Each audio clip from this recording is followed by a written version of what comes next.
à toutes et à tous, c'est Hermès, j'espère que vous allez bien, j'espère que vous avez apprécié la vidéo d'hier, une quarantaine d'abonnements hier, donc bienvenue à vous tous, n'hésitez pas à liker la vidéo, je le dis rarement, ça permet de booster l'algorithme de YouTube et ça fait toujours plaisir. On va parler Bitcoin dans cette vidéo, S&P, le dollar index, on va parler aussi emploi avec le NFP, qui a été en fait le top provisoire du mois de février, on va en parler ensemble.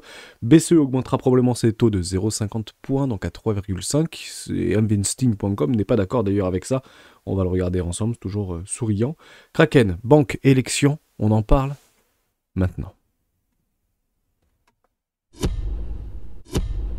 Avant de commencer, je vous invite toujours à rejoindre le Discord des rois du marché. Vous trouverez le lien dans la description, à l'intérieur une documentation qui s'appelle la stratégie des 4 rois. N'hésitez pas à l'utiliser, vous en imprégner, vous en inspirer.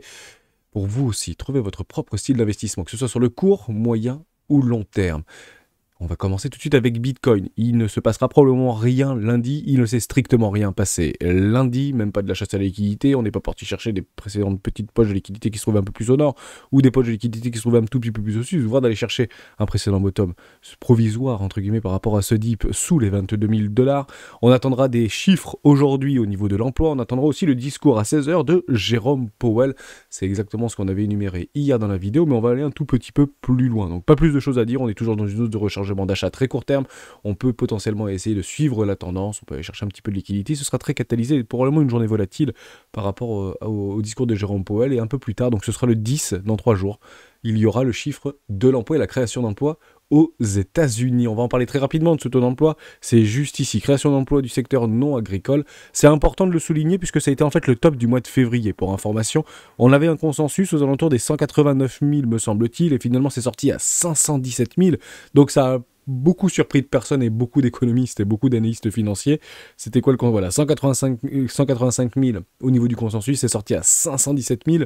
Donc ça a surpris tout le monde et ça a été en fait annoncé le 3 février. On va revenir ensemble sur le 3 février. Qu'est-ce que c'était le 3 février? C'était juste ici. Boum, top provisoire du mois de février. On est parti chercher les précédents lows, on part chercher les précédents high juste ici. On va chercher de la liquidité, on prend la résistance des 25 000 $, et on se trouve au même endroit et on est à l'aube entre guillemets. Donc d'ici quelques jours, ce sera le 10 mars pour le chiffre de l'emploi au niveau du chiffre de l'emploi non agricole aux États-Unis. Ça a été exactement la même chose en réalité sur le S&P 500, même si Bitcoin était un tout petit peu plus volatile, un tout petit peu plus résilient.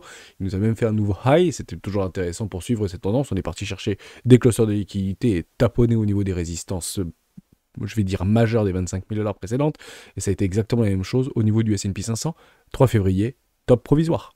Ni plus ni moins, des confluences, tout ce que vous voulez, mais top provisoire par rapport à ces tendances des chiffres de l'emploi. S'ils sont bons, je pense qu'on pourra casser cette résistance, pourquoi pas faire une continuation haussière, AB égale CD, pour aller nous chercher les 4500 points, sans aucun problème, et si malheureusement ce chiffre est mauvais, mais mauvais pour les traders, mauvais pour les investisseurs, à ce moment-là il sera bon pour les Américains, et probablement qu'on pourrait peut-être continuer à aller chercher une zone de rechargement d'achat, et voire aller chercher cette petite oblique, donc il faudra avoir les yeux dessus, et évidemment, côté discours de Jérôme Powell, beaucoup de choses qui tournent sur Twitter, beaucoup de choses qui tournent sur les sites spécialisés, il faut toujours les attendre. Je pense qu'il n'y aura pas grand-chose, entre guillemets, à attendre de ce discours-là. C'est clairement un jeu d'équilibriste de questions-réponses parfaitement maîtrisé par Jérôme Powell.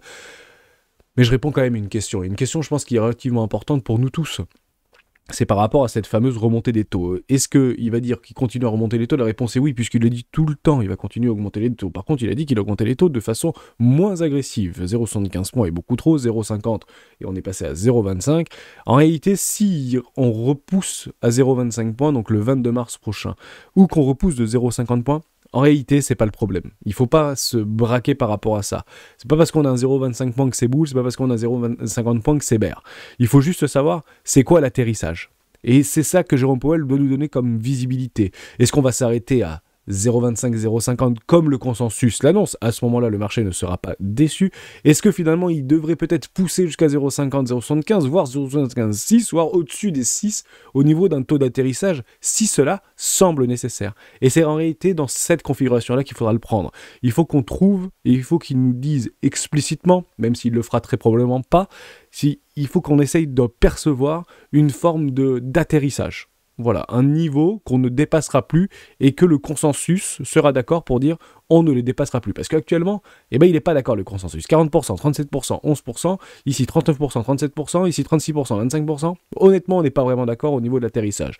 Actuellement, il y a une toute petite minorité majoritaire, j'ai envie de dire, parce que c'est en dessous de 50%, qui est actuellement sur les 525, 550, qui est déjà au-delà du consensus qui nous avait été donné précédemment.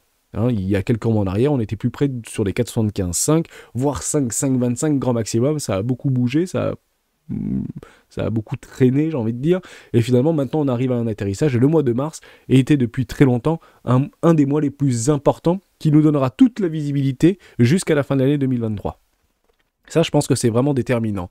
Donc, si tout se passe bien jusqu'à la fin de l'année 2023, ça veut dire que si on a une inflation qui continue à se dégrader, si on a des taux avec une réelle visibilité, dès lors, on pourrait potentiellement essayer de continuer ce petit rallye printanier et prendre nos profits lorsqu'il se présente. Si c'est pas le cas, si vous avez un retour galopant de l'inflation, que ce soit en Europe ou aux États-Unis, si vous avez un emploi qui est très fort, très solide, avec une diminution du taux de chômage et qui continue à se déprécier, ce qui est bon pour les Américains et bon pour les employés aux États-Unis, et j'en suis très content.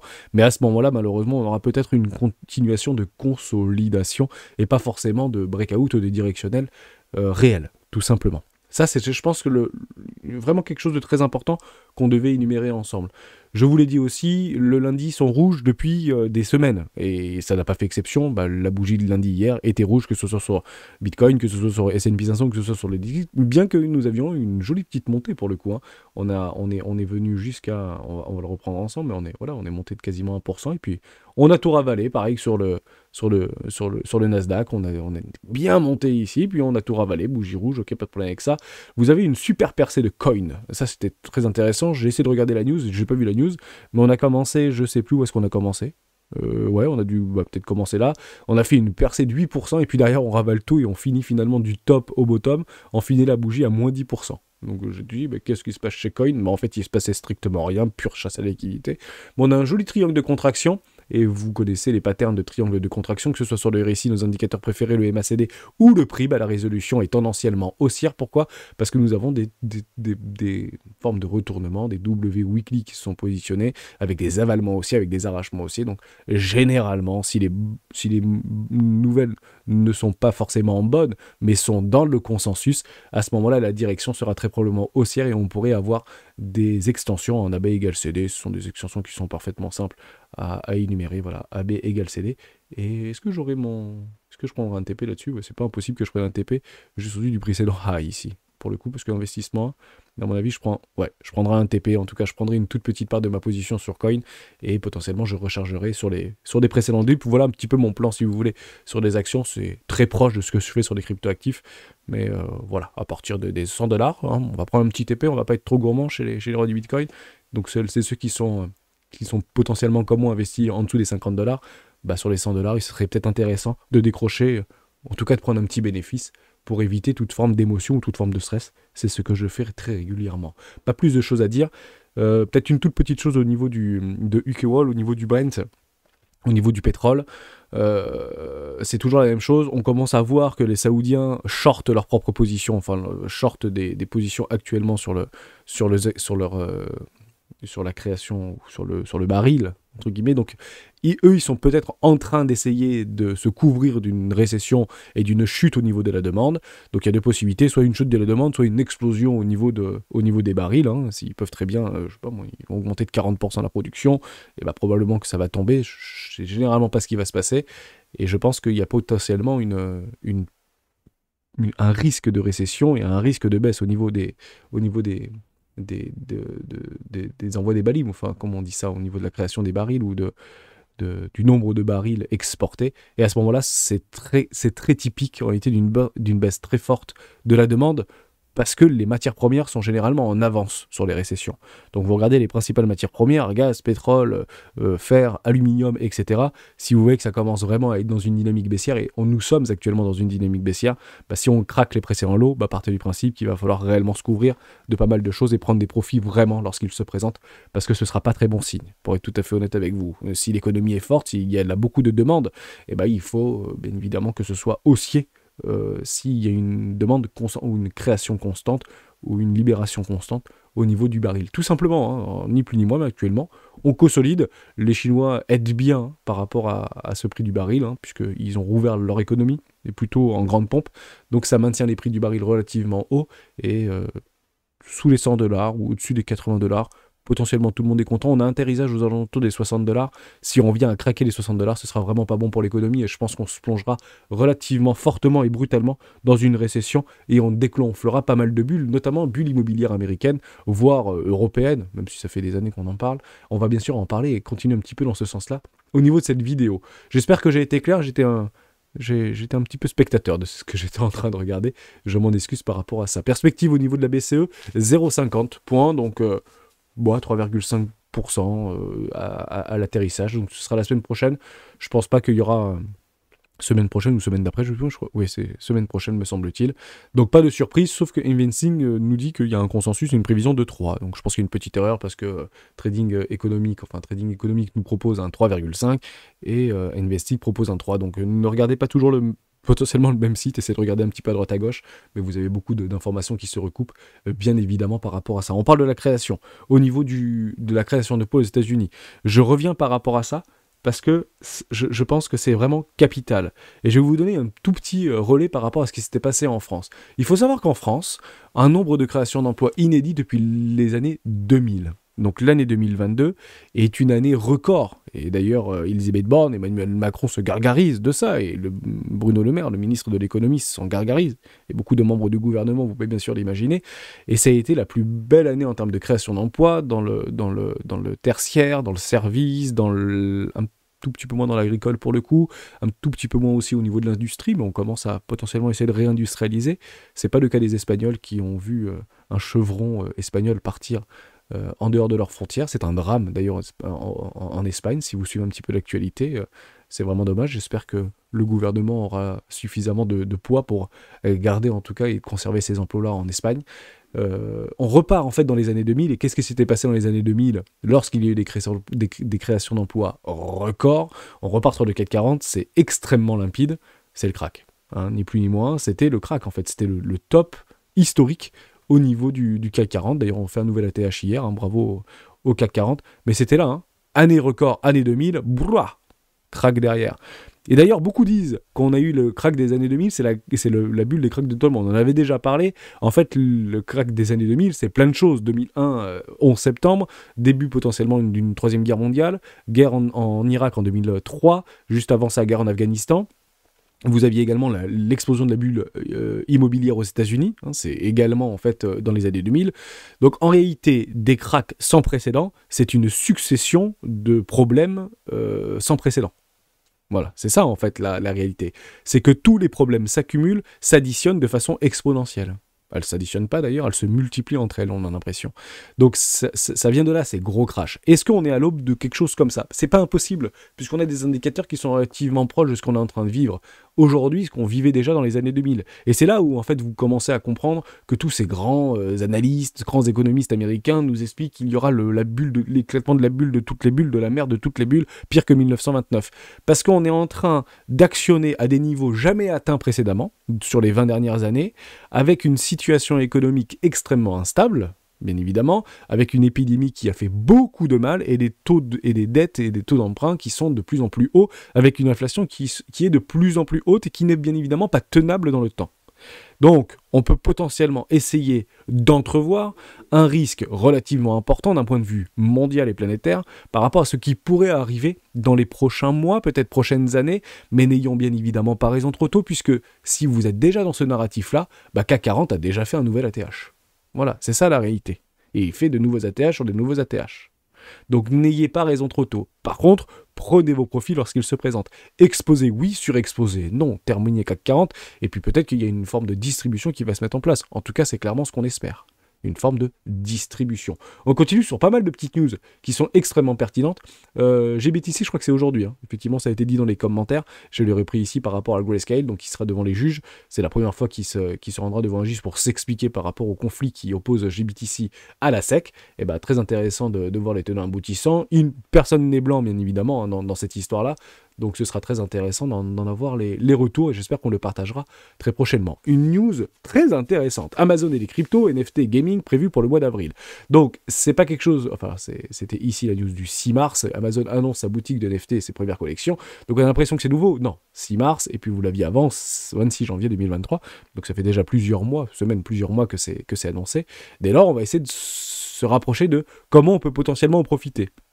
Reprenez un petit peu dans le passé et on voit qu'Amazon travaille étroitement avec Avalabs, Avalanche et sa crypto Avax. L'industrie blockchain semble désormais suffisamment mature pour les grands groupes. Nul doute qu'Amazon travaille également avec Ethereum et OpenSea serait un partenaire privilégié. Dès lors, rapprochez-vous d'OpenSea. Si cette news vous intéresse et vous voulez potentiellement la jouer, rapprochez-vous d'Ethereum. Regardez si c'est potentiellement intéressant de se positionner ou de continuer à s'exposer. Pas forcément se surexposer, mais voir si potentiellement Ethereum pourrait en profiter et surtout aller voir Avax. C'est ça le deal en réalité. Et je sais que Avax n'est pas une crypto entre guillemets qui est dans le corps de beaucoup d'entre vous ou d'entre nous avec un N majuscule. Moi je suis personnellement exposé puisque j'avais loupé le grand train qui était parti to the moon. Donc je m'étais mis un positionnement 1 ici sur les 25 $ et puis j'attends un pending d'exécution sur les 14 maintenant dans un petit trou de volume profile. On a une charte qui est pas très belle pour être tout à fait honnête avec vous. Ici les V-bottom sont menés à être retestés. Vous avez un M-top en mensuel confirmé. Acceptation probable. Peut-être une décroissance éventuellement ou un déclin vis-à-vis du prix. Pourquoi ? Parce que si l'emploi américain est très bon, donc peut-être pas bon pour l'économie, ou pas bon en tout cas pour les marchés financiers, dès lors on pourrait avoir une petite dégradation au niveau de nos tokens préférés, et je potentiellement me réexposerai sur un investissement 2 aux alentours des 14 $ très personnellement. Investissement 2 ici, moins 40, moins 45%, je trouve ça tout à fait raisonnable. Investissement 3, dans un énorme pending exécution qu'on avait déjà vu ensemble, mais il y a des mois de cela en arrière, de une autre de capitulation extrême, de l'extrême peur, ça ferait un truc à peu près comme ça, peut-être un petit rebond, et puis on viendrait chercher l'énorme trou dans le volume profile pour mettre un investissement 3 sur un magnifique W mensuel ou un W weekly. Voilà le plan de Hermès, ni plus ni moins. Et puis après, on verra si buy the rumor, sell the news, si Amazon continue à travailler avec la blockchain Avalanche, etc. Et puis avec Avax, et puis on verra bien si oui ou non ça fonctionne. C'est toujours pareil. On fait des paris spéculatifs sur l'avenir en fonction des informations que nous avons à un instant T, pas en fonction de ce que l'on croit, mais en fonction de ce que l'on voit. Et ce que l'on voit, c'est que c'est pas forcément de mauvaises nouvelles pour Avax. Donc potentiellement, si intéressé, faites bien sûr vos recherches dans ce sens-là. Très important également, une news plutôt intéressante, c'est ceci, Kraken, la plateforme des cryptos, compte lancer sa propre banque très prochainement. On a le petit signe noir au niveau de Silvergate. Est-ce que ça va être sauvé ou pas ?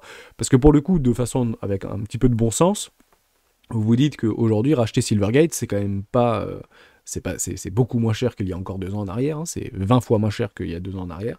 Vous regardez l'action de Silvergate, elle n'est pas très très jolie, d'ailleurs j'ai même pas regardé s'il y avait eu des rebonds au niveau de Silvergate, on peut regarder ensemble, parce que je vous le dis franchement, c'est quelque chose qui m'intéressait, SI, je l'avais mis en rouge, oui si on en avait parlé ensemble, on va juste regarder ce qui s'était passé hier.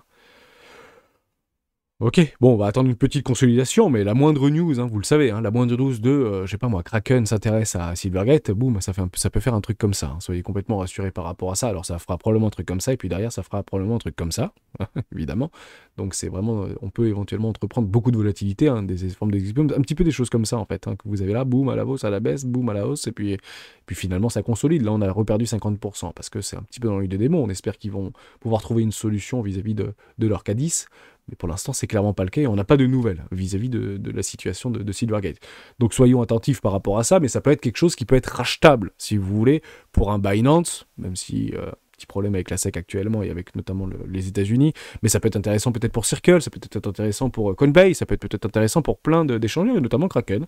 Donc ils veulent probablement créer leur propre banque, ok, pas de problème avec ça. D'ailleurs, ils avaient eu des autorisations en 2020, me semble-t-il, ou 2019, je ne sais plus trop, ils avaient déjà eu pas mal d'éléments et ils avaient déposé des dossiers et ont eu la possibilité dans un état, je ne sais plus où est-ce que c'est, dans le Missouri, j'ai un doute, peut-être qu'on peut le retrouver là-dessus. Bon, c'est pas très très grave, mais reprenez ces informations-là. En tout cas, ils avaient la possibilité de créer une banque.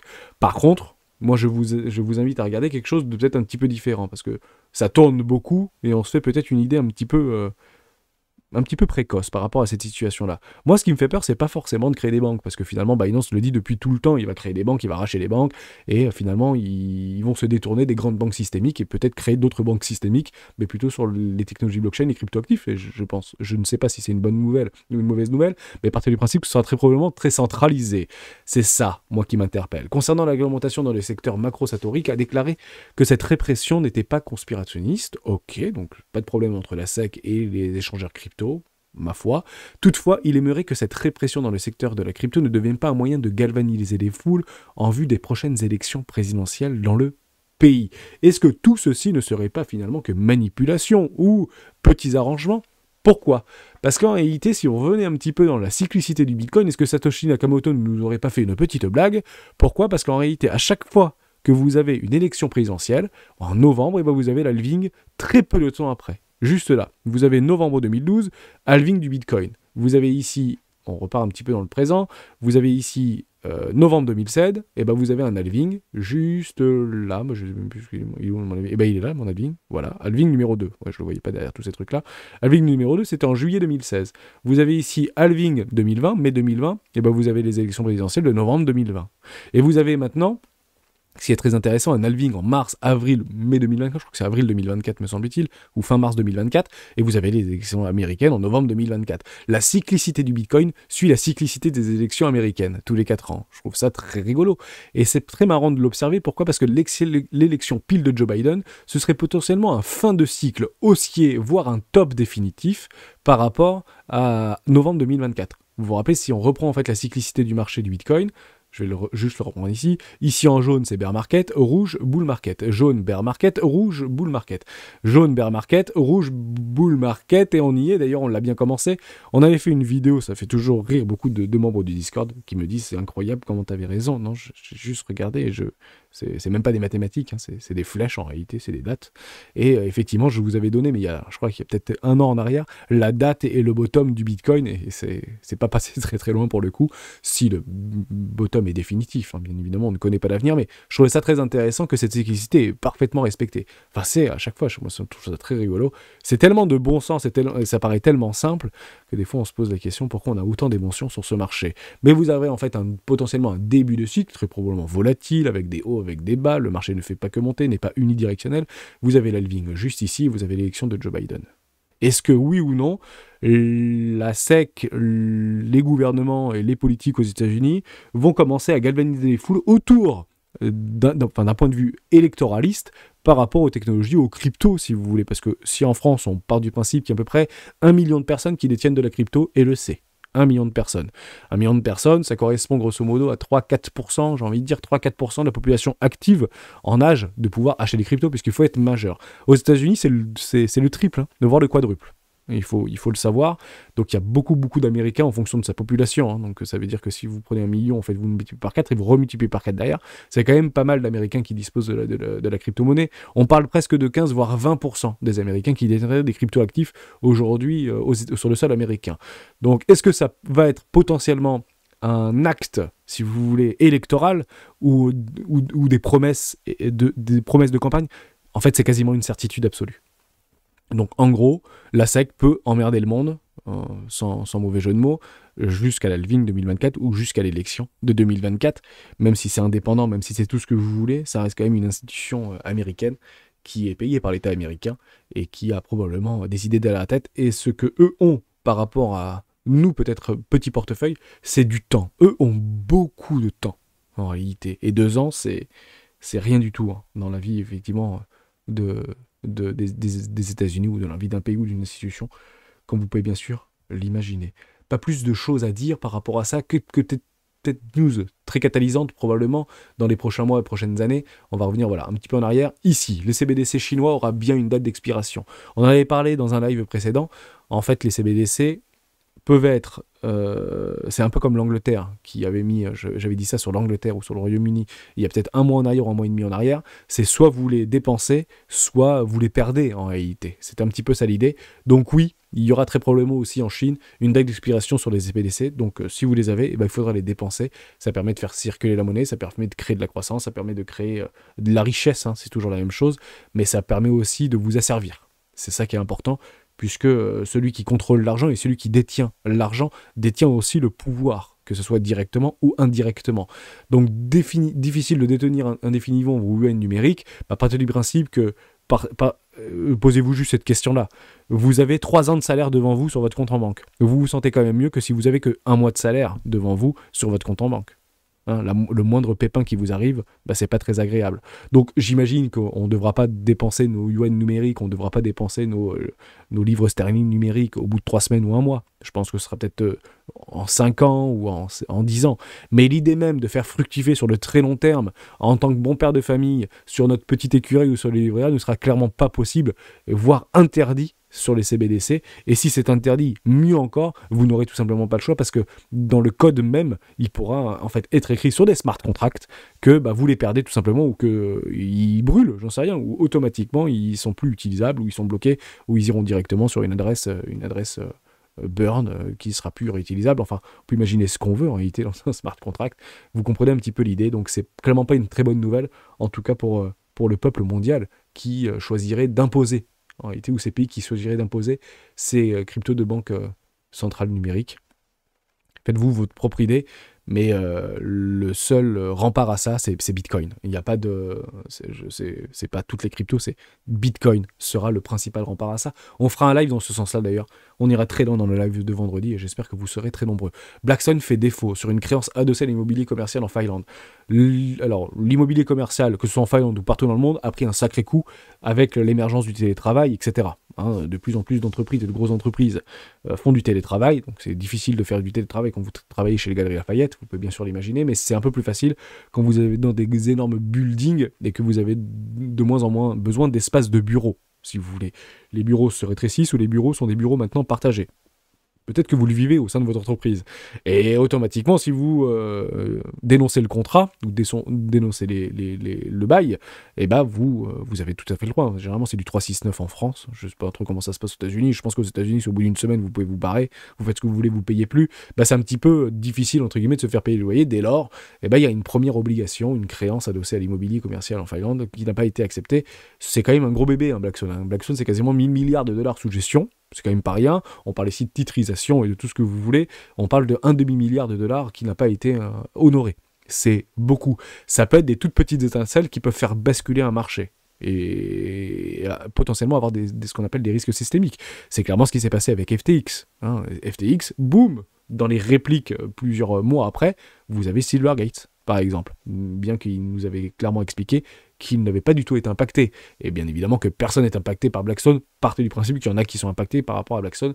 Et à voir si oui ou non il y a un risque systémique qui pourrait se mettre en place. Soyez vigilants par rapport à ça. Nous sommes sur des niveaux, au niveau du taux d'occupation aux États-Unis, notamment sur l'immobilier américain, au plus bas au niveau de 2007. Hein, à des niveaux les plus bas de 2007. Ça veut dire que la possibilité d'acquérir un bien ou des maisons qui sont en vente à la construction ou en vente sur le sol américain est au plus bas. Donc l'offre est au plus bas depuis 2007, à l'aube entre guillemets de la bulle et de l'éclatement de la bulle financière qui a aussi été une bulle immobilière comme tout le temps. C'est un petit peu comme le cycle du Bitcoin des halvings. En réalité, tous les cycles économiques, les crises de dette, les récessions, etc., sont toujours accompagnés par des crises immobilières. Et des cracks immobiliers ou des dégonflements de bulles dites immobilières. Nous sommes sur des niveaux, au niveau du taux d'occupation, le plus bas depuis 2007, et nous sommes sur des niveaux de prix au niveau de l'immobilier aux États-Unis au plus haut depuis la nuit des temps. Et on est en train de la dégonfler, cette bulle-là. Et certains disent que si vous avez un prix qui commence à décroître au niveau du prix de l'immobilier américain, alors c'est sur un panel de je ne sais pas combien d'États, ou voire tous les États américains, etc., eh ben on est à l'aube d'une récession, et généralement ça prédit des récessions. Donc on en parle de plus en plus, on en reparlera peut-être dans les prochaines semaines, mais je pense que c'est un dossier assez intéressant à regarder. En tout cas, personnellement, moi je le regarde, parce que vous avez des choses à regarder, c'est clairement l'immobilier et les matières premières. Et puis vous serez un tout petit peu plus en avance que les autres. Encore faut-il essayer de garder son scénario, de créer ses scénarios, essayer de les jouer simultanément, puisque ce n'est aucunement une obligation, si vous voulez. Mais les risques sont élevés. Hein. Aujourd'hui, les risques de récession sont bien plus élevés qu'en 2008 ou que dans les années 2000, si vous voulez. Et c'est vrai que les grands cracks financiers, les récessions sont cycliques. C'est le cycle, si vous voulez, de la dette, ou le cycle de la monnaie, ou le cycle de l'économie. Mais les cracks financiers viennent généralement de plus haut pour s'effondrer. Et ils prennent pas de temps généralement. Et c'est surtout catalysé. C'est pour ça que plus ça tarde, plus en réalité ce spectre d'un crash de tous les temps s'éloigne en réalité tout simplement.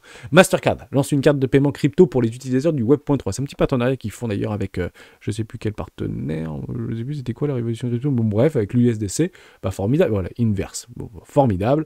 plein de petites de choses intéressantes, et Bybit fait exactement la même chose. Ça a été retweeté, ça a été partagé d'ailleurs dans le Discord. Paiement en BTC, ETH, simplement Mastercard et Bybit lance une carte de paiement en crypto. On en avait d'ailleurs parlé avec le hamac qu'on avait fait avec Clément, Country Manager Europe au sein de Bybit. Vous avez la vidéo d'ailleurs sur les rois du Bitcoin, n'hésitez pas à la regarder, c'est toujours intéressant de regarder un petit peu des formats différents. D'ailleurs, j'aurai une visio avec Waltio, avec Pierre, le CEO de Waltio, et je vous proposerai peut-être la vidéo demain. J'espère que j'aurai le temps de la monter dans l'après-midi. Bon, on parlera un peu de fiscalité, ça changera un petit peu des formats, et je pense que ça nous concerne tous, et dans un mois et demi, on y est tous concernés. Donc plutôt intéressant aussi de l'aborder. Je finis juste là-dessus, et on arrêtera la vidéo là-dessus. MTGOX, donc ça tourne beaucoup, hein, ça crée des émotions, ça crée des perturbations, probablement des inquiétudes, et je pense que c'est complètement louable. Vous avez, je pense, des centaines de sites qui vont se créer pour traquer toutes les adresses et tous les bitcoins qui vont sortir de ces cold wallets. Donc si ça vous intéresse et ça vous permet de vous rassurer, essayez de trouver une petite application mobile ou essayez de mettre un lien en fait sur un tracker. Moi je trouvais ça, vous en avez peut-être déjà une centaine qui existent, hein. Donc vous pouvez le voir. Donc ce sera à partir du 10 mars, pardon. C'est marrant parce que le 10 mars c'est aussi le NFP aux États-Unis. Donc à partir du enfin c'est une semaine de tous les dangers, hein, comme diraient d'autres influenceurs. C'est souvent toutes les semaines, la semaine de tous les dangers. Et finalement, Bitcoin ne fait pas grand-chose. Attendons ces catalyseurs-là, hein, c'est toujours la même chose. Mais des sites existent, donc n'hésitez pas à les regarder. Je pense qu'on pourrait même créer, si vous voulez, un petit lien dans le salon, ou un petit salon dans le Discord, pardon, des rois du Bitcoin ou des rois du marché pour pouvoir les traquer. Je pense que ça peut être intéressant. Et je le redis, je le répète, je pense qu'il n'y aura absolument aucune incidence, et je dis bien aucune incidence, sur le marché des cryptoactifs, de Bitcoin ou de Ethereum, tout simplement. Rien de plus à dire. J'espère que j'ai rien oublié. Non, il se passe rien. Donc on se retrouve demain.